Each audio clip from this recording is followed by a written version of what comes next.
Welcome home to USA Global TV and Radio, a place where dreams take flight, with authentic storytelling, diverse perspectives and meaningful conversations, where global stories unite and bridges are built beyond all borders. Discover world-class education, entertainment, hope and inspiration. Together, we're building bridges worldwide. Subscribe to our channel, USA Global TV. Download our app, USA Global TV. Be our guest or join our team. Visit usaglobaltv.com. Thanks to our founder and executive producer, Dr. Jacqueline Kerbeck. Music score by Yeffy Tang from Cloud Road Music. Voiceover artist Mike Porter. Creative direction by Paul Garcia. USA Global TV and Radio. Your home for global connection. All rights reserved. This video and its contents are the exclusive property of USA Global TV and Radio. Unauthorized use, duplication or redistribution in any form is strictly prohibited.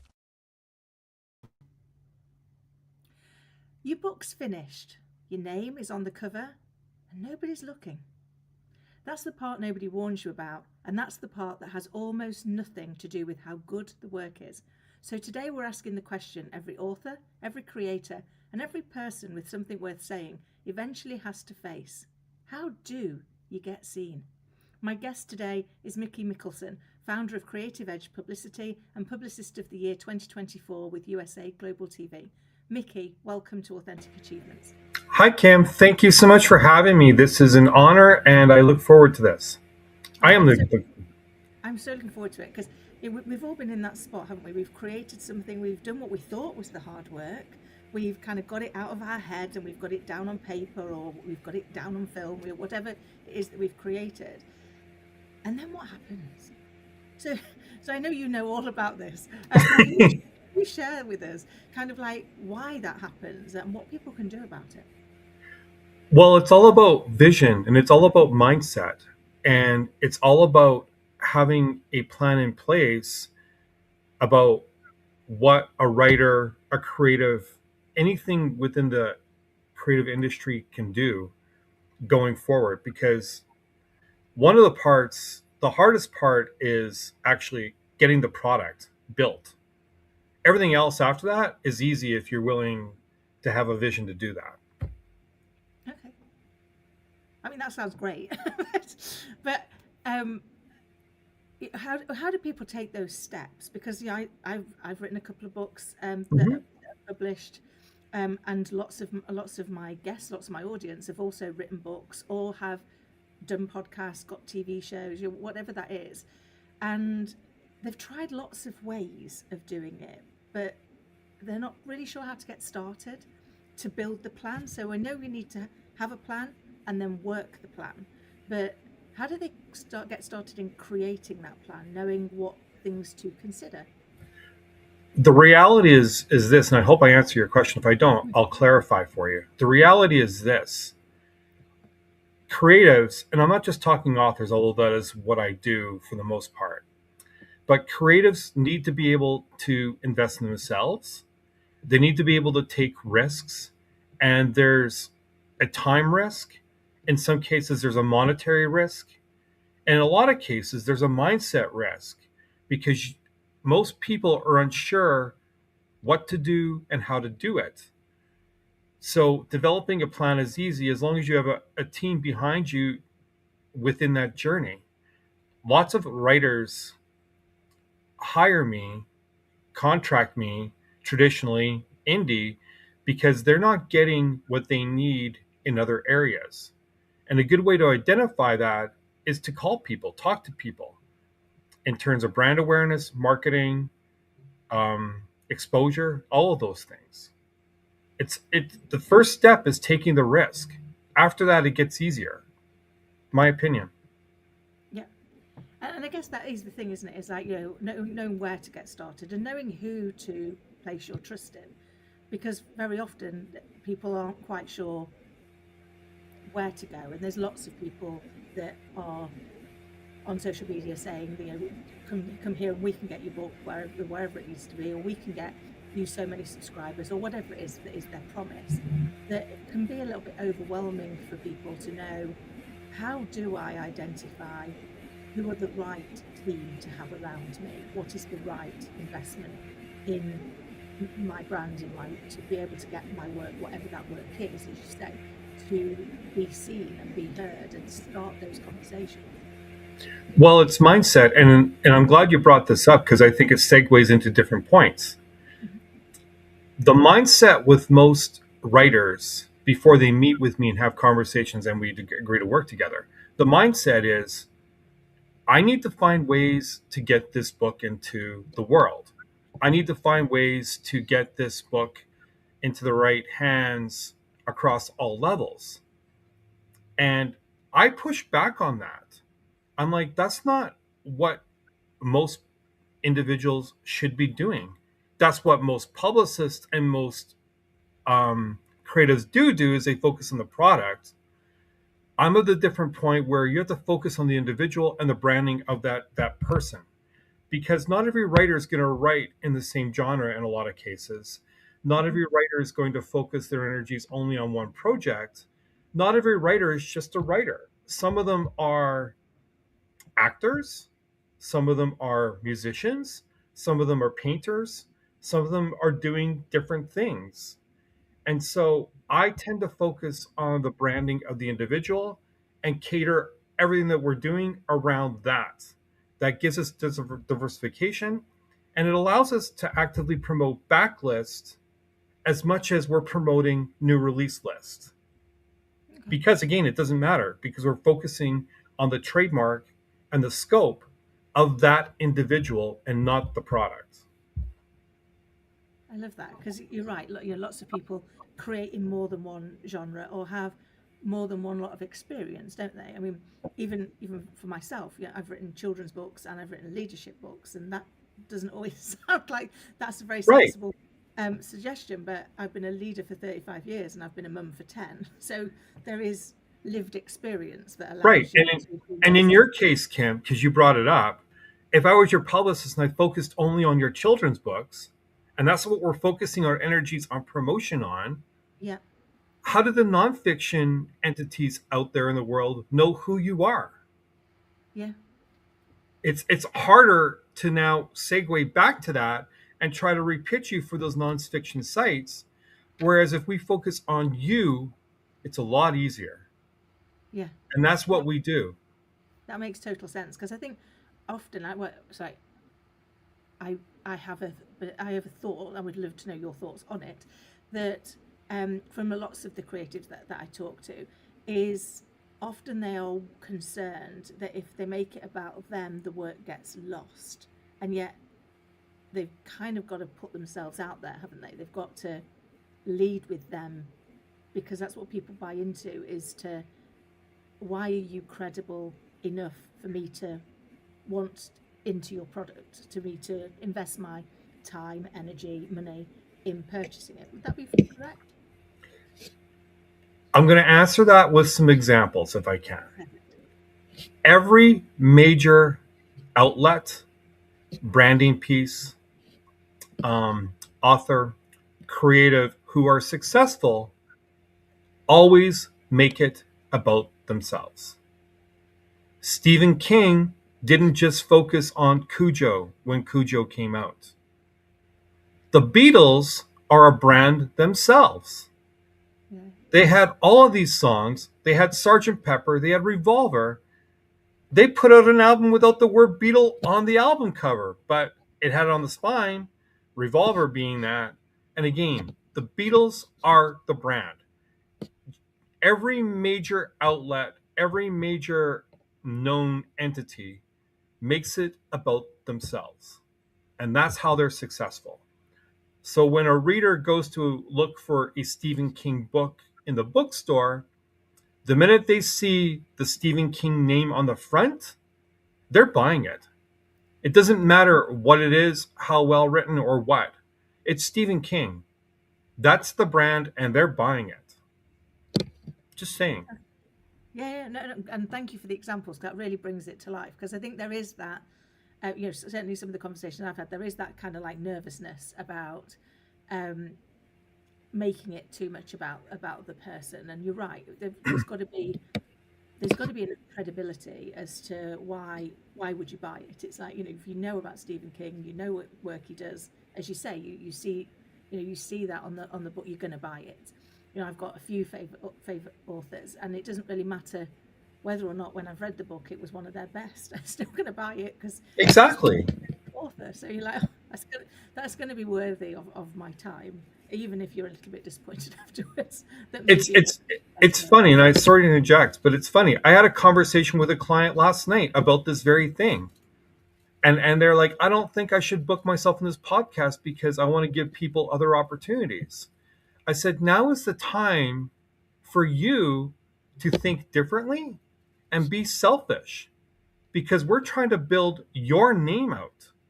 And the only way to build your name out is to get you out into the world, regardless of opportunities. So it's okay to be selfish. As a writer, as a creative, it's okay to be selfish with your brand and your awareness. No one's going to look down on that. In fact, it's expected. So just saying, again, just saying, but yeah. Yeah, no, and it's really useful advice, because I think it's almost part of the process people don't think about, or maybe that was just me. I didn't think about it. So I just don't know. Maybe it's me. Maybe everybody's listening. It's definitely not you. The 90% of the world thinks this way, Kim. Actually, but it was like, actually the work was planning the book, making sure that it was informative and interesting, doing the interviews, pulling all of those bits together, and then I hadn't really thought about what next. It was kind of like, it was, well, I'll do that bit, and then I'll have a plan. And so no. Yeah, it didn't work well. sorry, Kim. I'm so sorry. But it was, I guess at the time I was more into getting the passion for what I wanted to share, getting that out, getting that in something that was credible and readable and usable for people. That I then kind of had it and was like, oh, right, now I need a plan of what I do with this. So I kind of went backwards. And that's one of the reasons I'm so excited to have you on the show, is to help other people not make that mistake. Help other people know now, even if you're writing it, you don't have to wait for the book, do you, to be able to start talking about it and letting people know about what's coming and why you're credible. So actually, it isn't step 2. It should be at least simultaneous. Would that be fair? That is fair. And you know what baffles me? And I'll speak to it from a book standpoint, if I can. You know what baffles me?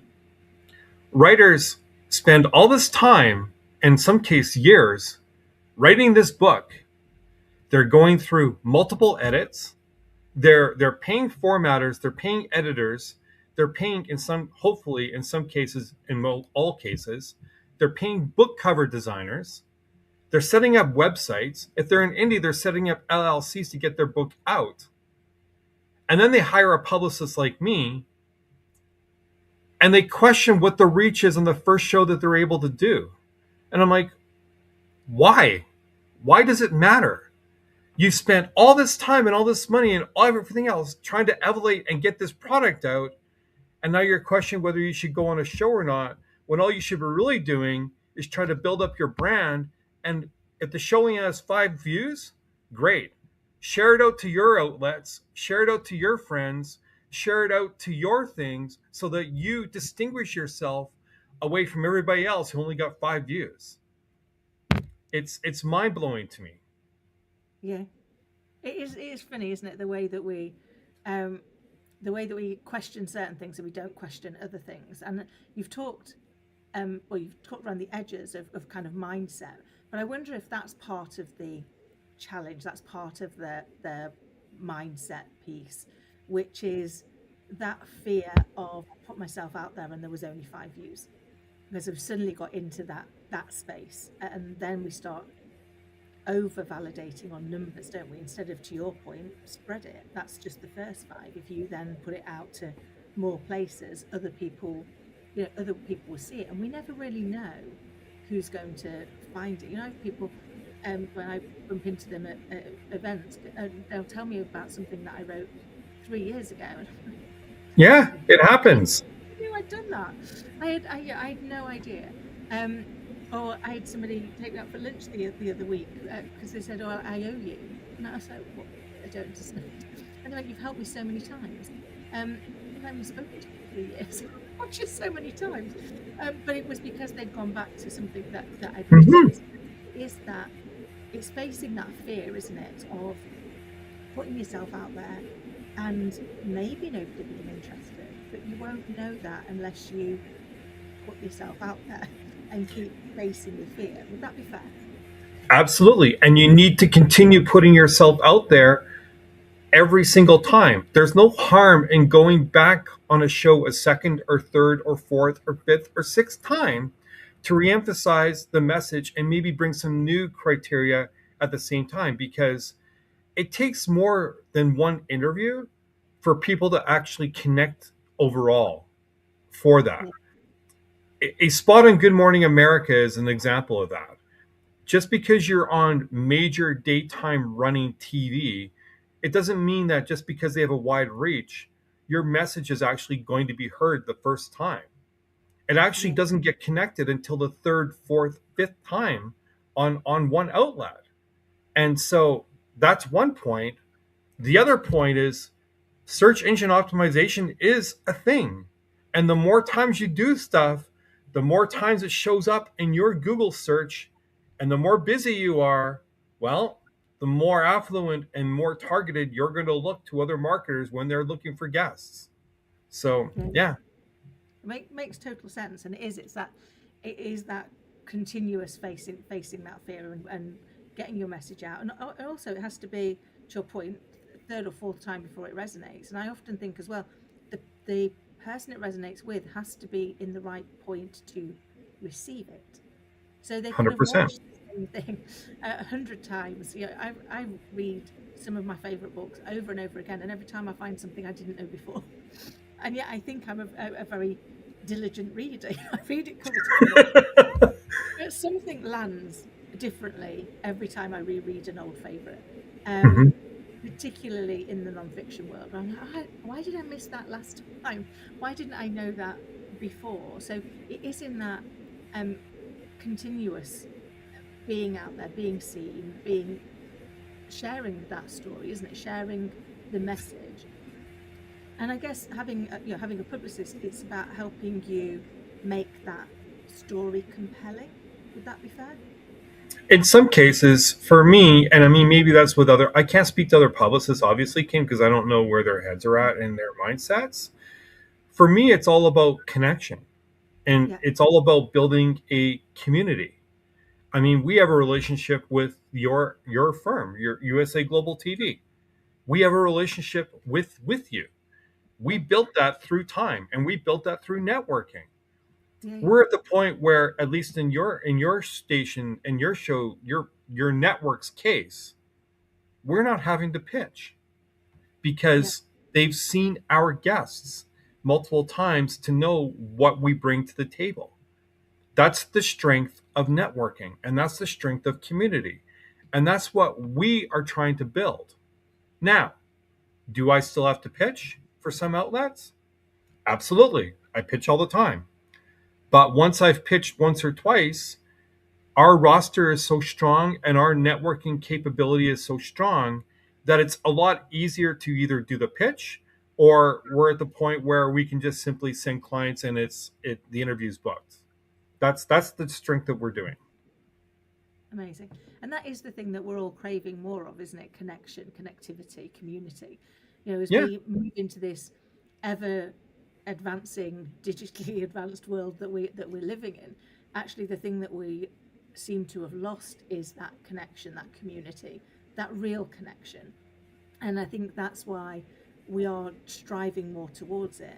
And I'm conscious we're about to come up to a commercial break, but the question I'd like us to come back to once the break is over is, how do you start to build that community? So for the people listening and watching, what's their first step? So we think on that while we go to a commercial break, and then I'm really interested to hear your response when we come back. What if many of the problems we associate with aging are not random? What if there are identifiable causes behind declining energy, chronic disease, and memory problems?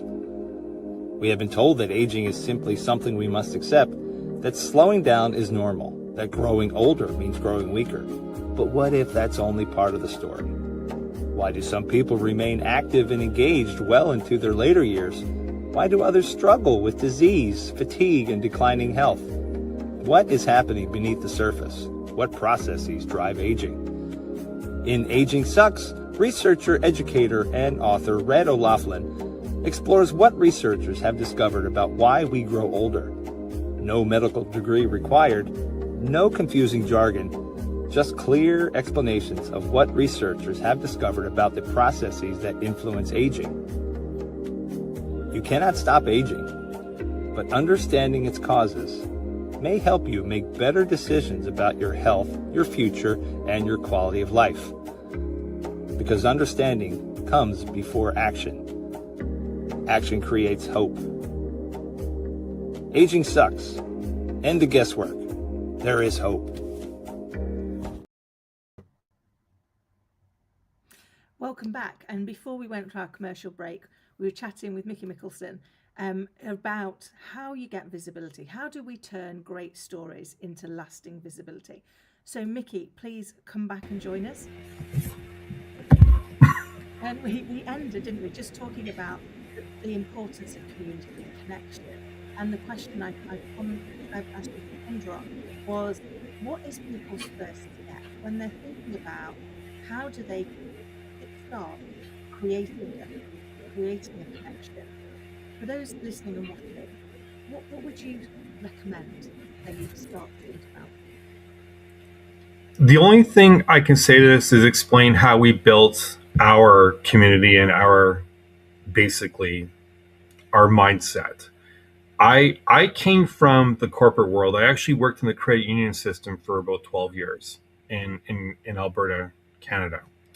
And what I saw within that community is credit unions being separate, but sharing ideas, CEOs coming together, sharing ideas around branding, around interest rates, around mindset, around building communities within their rural and urban areas.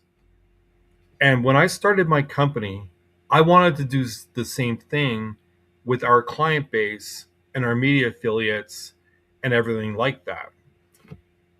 The way we did that was anytime we would book someone for an interview on a media affiliate or an interview, no matter what the genre is, no matter who the individual, and I know it's a long answer, but I want to make the point.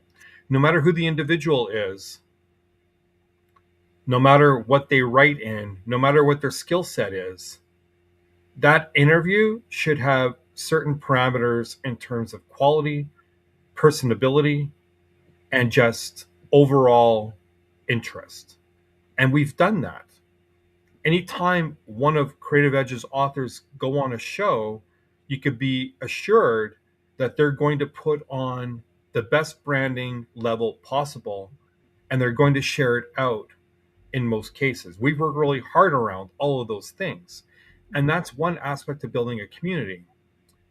The second aspect is a sense of belonging within the organization, and that's our authors believing in each other, supporting each other, and in a lot of cases, developing ideas together. We have quarterly Zoom calls with our teams to get aligned on different things. That's one aspect that we're doing. So these are all things on how you build a network community. I love that. I love that whole thought of like idea sharing, because I go to a few of those to do just that.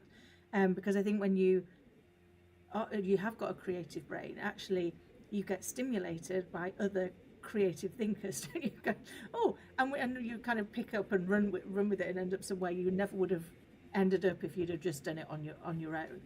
And I love that actually what you're doing is creating a community to help build other communities. So you're kind of living the promise that you're asking them to do, isn't it? It's like, we've created a community to help you create your community, and so that everybody feels that ecosystem and that belonging, because belonging is so important, isn't it? My clients hate when I say this, but I use this example all the time, and they hate it when I do this, but I'm going to reemphasize it here. on a public forum, no, I haven't. What one individual does within Creative Edge directly affects approximately 100 other different creatives. So if they no show, if they come late to an interview, if they have a bad interview, or if they get bombastic about it and they get arrogant about it, everything they're doing under the spotlight, and they actually in some cases behind the scenes, directly affects the opportunities for every single other person. So that's another aspect to this in terms of community. It's really important that we maintain status quo, and we're professional, we're ethical, and we're adhering when we're going on stage, much like I'm doing right now. So that's just the other aspect of this. No, and that's so true. And the same for us on USA Global TV and Radio. Whatever we do impacts everybody else on the channel. Mm-hmm. If we aren't prepared, if we aren't engaging, if the person doesn't enjoy the interview or doesn't think that we highlighted what they wanted us to highlight, then that impacts the whole channel. So having those principles and living up to them is really important for any community, isn't it? It is. And the important thing is, and I don't know how you feel about this, Kim, but this is what I tell my clients. These media outlets are taking time out of their day to develop a show, build branding for you, and talk about you for 5 minutes, 30 minutes, maybe an hour, depending on the show. And they get to showcase you for that time at no other cost to yourselves other than time and, well, paying me my fee for setting it up. But you get a platform to talk about your branding for as long as you want within that time span. And the important thing is take advantage of it. Talk about what you want to talk about and make sure you have all those points in place. At the same time, respecting the person who gave you that opportunity in the first place. It all goes back to respect. It all goes back to ethics, and it all goes back to professionalism. Yeah. And sometimes creators don't think that way. No, I guess for me, I've always looked at this probably because of my background, which was leadership. I think any opportunity, like people's one-to-one, people's dread one-to-one, like it's your time to market yourself. It's your time to tell me all the things that you've done that are amazing that I might not have seen. It's the time for you to tell me all the things where I could help you better, but use the time. Exactly. It's actually going to make you feel great. And I've taken the same approach to these shows and the shows on my own platform, which has been, this is your time.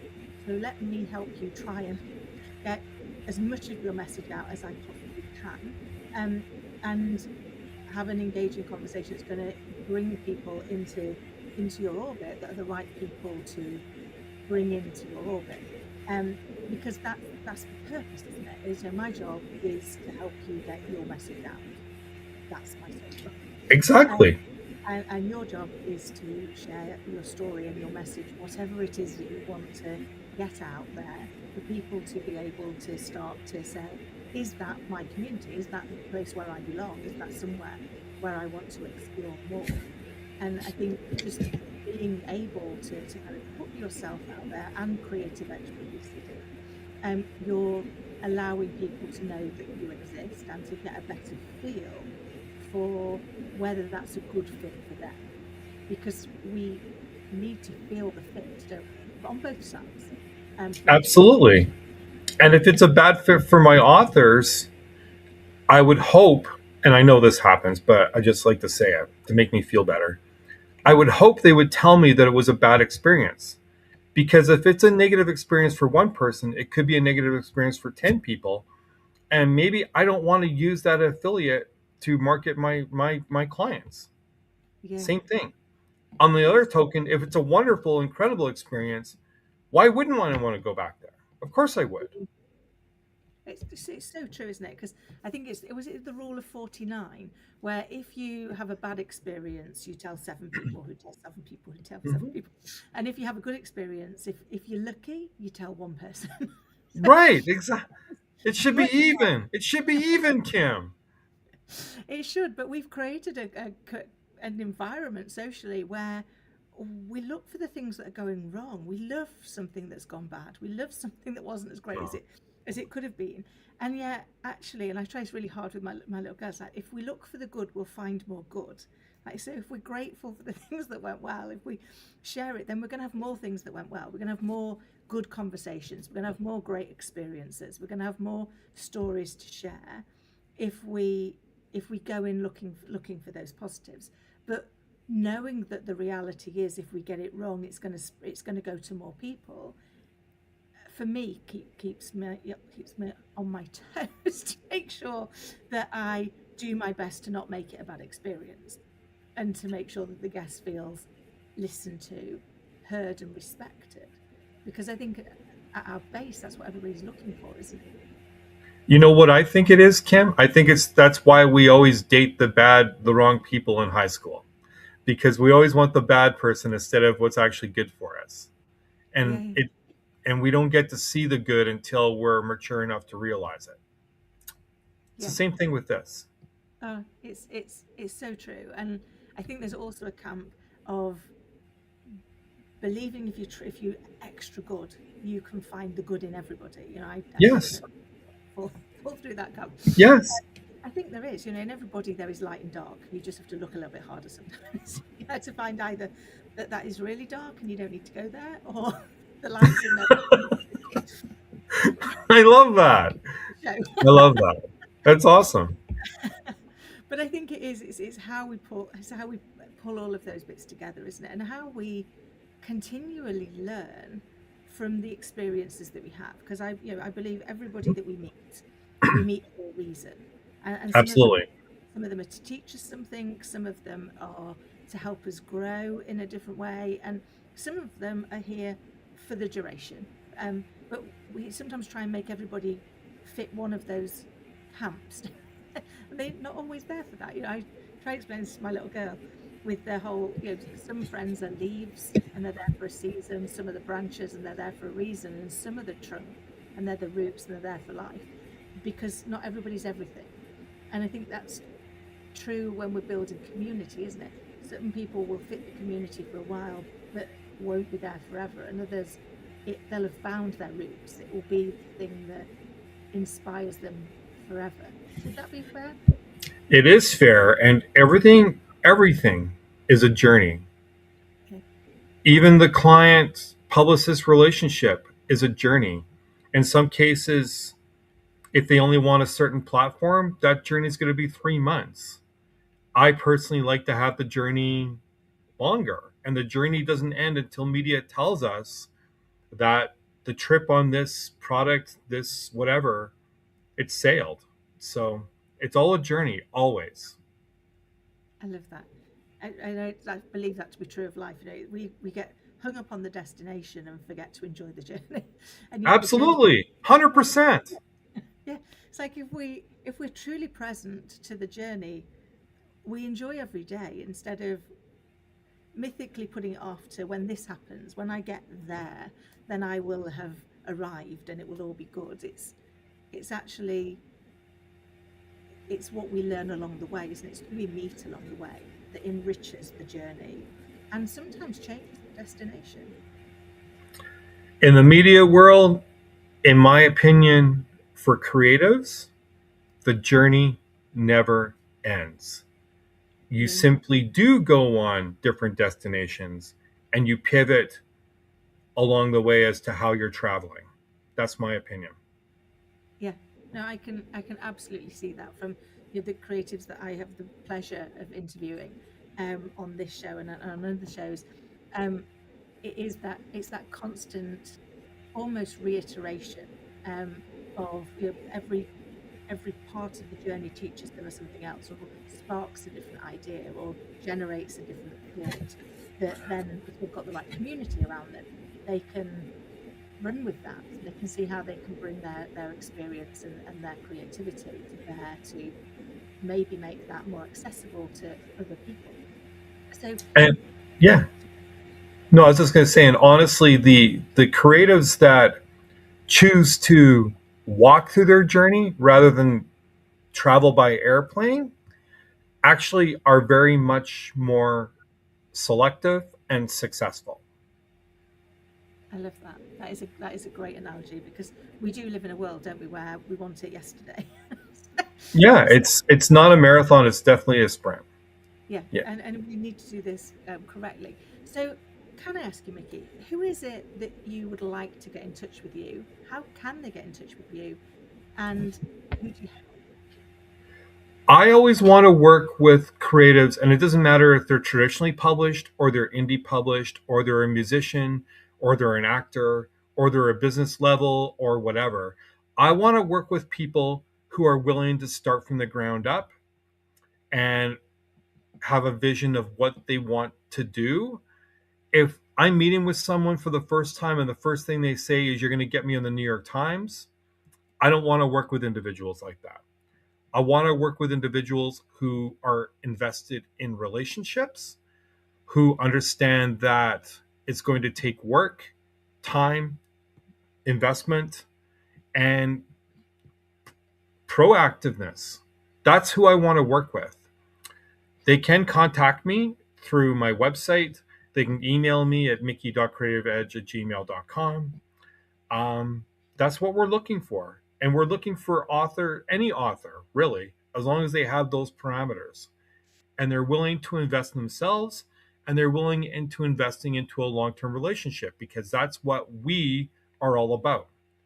We are not interested in commodity relationships, and we don't do them. Perfect. And as you say, across any genre, um, you help. You can work with anybody as long as they fit the principles of your community. So they Yes. understand that whatever they do, however they represent an element of all of the authors and creatives that are also within the community. Yes, we've had over 11 authors hit number one on Amazon and become international bestsellers in the last year and a half, all across multiple genres: nonfiction, fantasy, horror, pretty much every genre you can think of. Our process is sound, and I'm a big believer in what we're doing, and I think we have success. Amazing. And if I could ask you to share just one final piece of advice or thought for our audience to ponder on, what would it be? For the creatives out there, never second guess what you're trying to do. There's a lot of experts, me included, and if what we're telling you doesn't sit well with what you're trying to do, then simply don't do that. Have confidence, have faith, have a belief in what you are trying to do, and run with that, no matter what people say to you. Eventually you'll have success because it's your vision and it's what you want to do, not what everybody else wants you to do, what you want to do. Mickey, that's amazing advice. Thank you so much.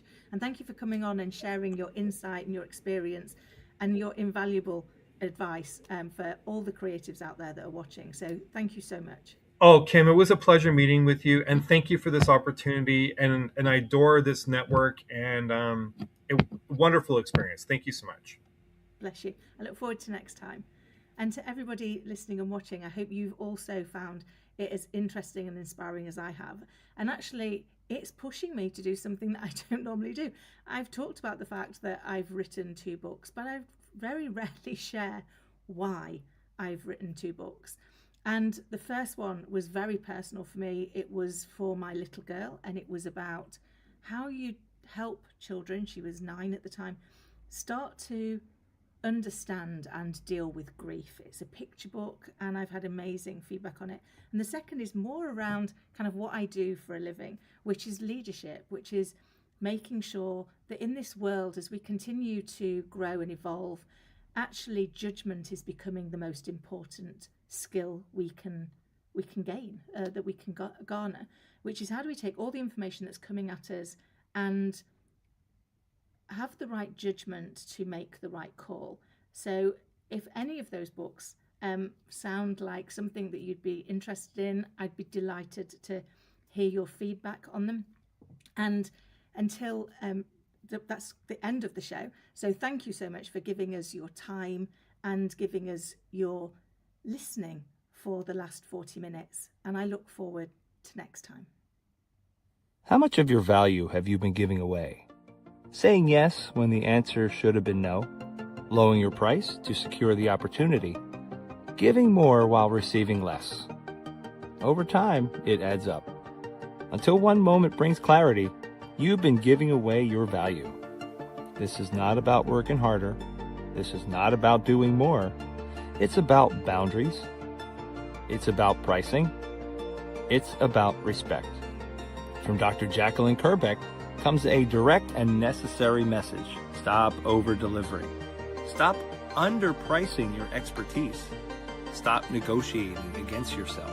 Because when you recognize your value, everything changes. Stop giving away your value. Boundaries, pricing, and the business of respect. Available now wherever fine books are sold and on Amazon.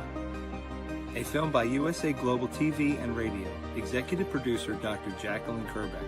Videographer and cinematic production Paul Garcia. Voiceover by Ed Vargas. Stop giving it away. Start owning it. Every great story begins with a vision. At USA Global TV and Radio for years, we've been providing world-class education, entertainment, inspiration, imagination, connections, and hope.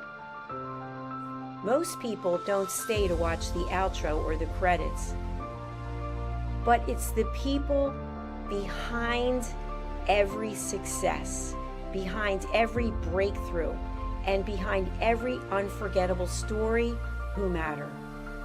The TV show hosts, our guests, our sponsors, our publicists, our production team, our distribution team, our search engine optimization team, and so many more. You're the ones who make the difference.